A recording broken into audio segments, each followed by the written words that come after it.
Hello, welcome back to our Java programming graphical programming series.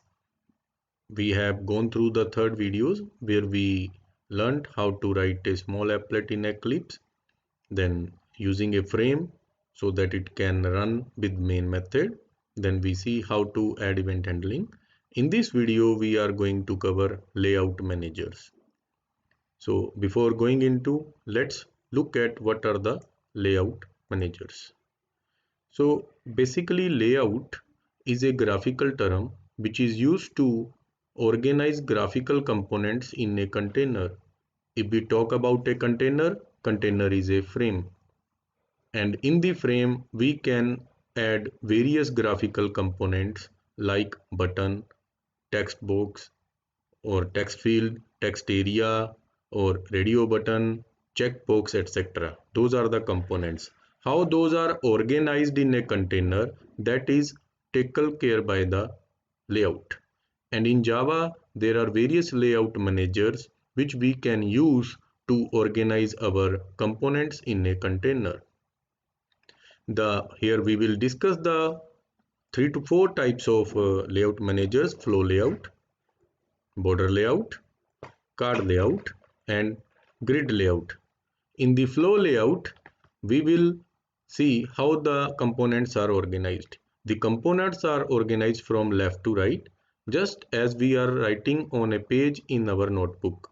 Once the page line is over, we start with the left side and then start writing or content. Similarly, here on the container, the components are added from the left, then goes toward the right.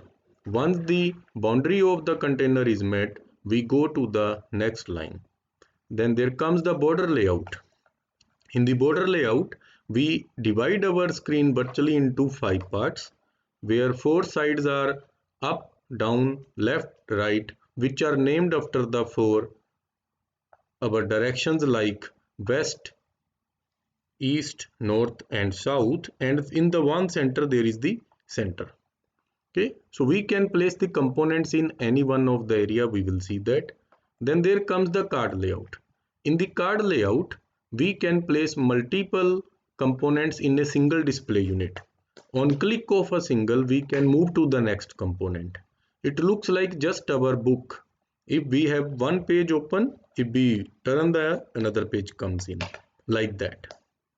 Grid layout, it is the layout where we can organize our display area in the form of a matrix, so like rows and columns, and in each cell of a row or a column we can place a component. So we will see these all programmatically. Okay, now let's move on to the program. So here we have created the default structure of the program where we are extending the frame.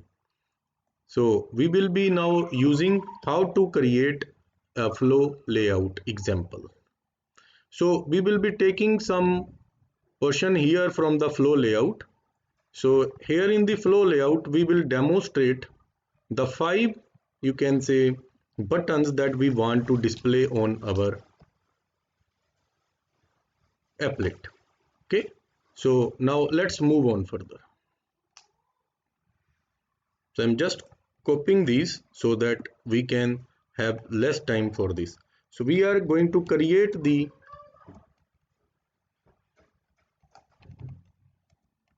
constructor for this, and here we will place all these buttons which we are creating one by one. Okay, and then we are adding these buttons to our frame. Okay, once these buttons are added to the frame, what we will do, we will now put its layout. Okay, so now we are going to set the layout to the flow layout, and after this what we will do, we will now set the dimensions for our this frame.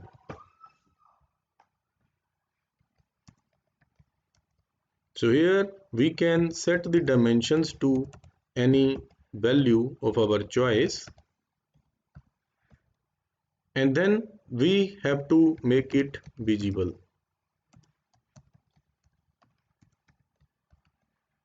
So once this frame is made visible, we will now work on this. So in order to use this, we have to use the main method.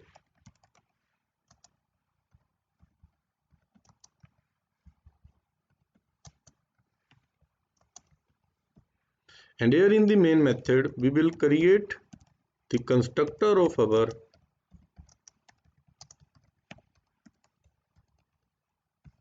layout class. Okay, this is okay. Once we have done this, we will be just making it, you can say, execute. So we can see all these buttons get added. These buttons are added 1, 2, 3, 4, 5, which we have created on the frame. So these buttons are by default added on the center, in the center. We can change their alignment also. So in order to change the alignment during the border layout, we have to set their directions.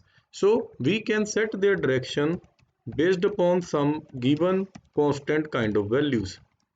So here we will set it on the right. So now once we will run it, we can see the difference. These are going toward the right side. Okay. So similarly, we can also use another value. Here the value can be left. So once we do on this and we go for the left kind of value, and if we see these are organized on the left side. So this way we can use the flow layout with different, you can say, position of components. It can either be aligned toward the left or to the right. By default it will come with the center alignment. Okay, so we stop here, and in the next series of this video we will have the another layout which is called as the border layout. Thanks for watching. So if you like this video, please like it and subscribe to my channel. Thank you.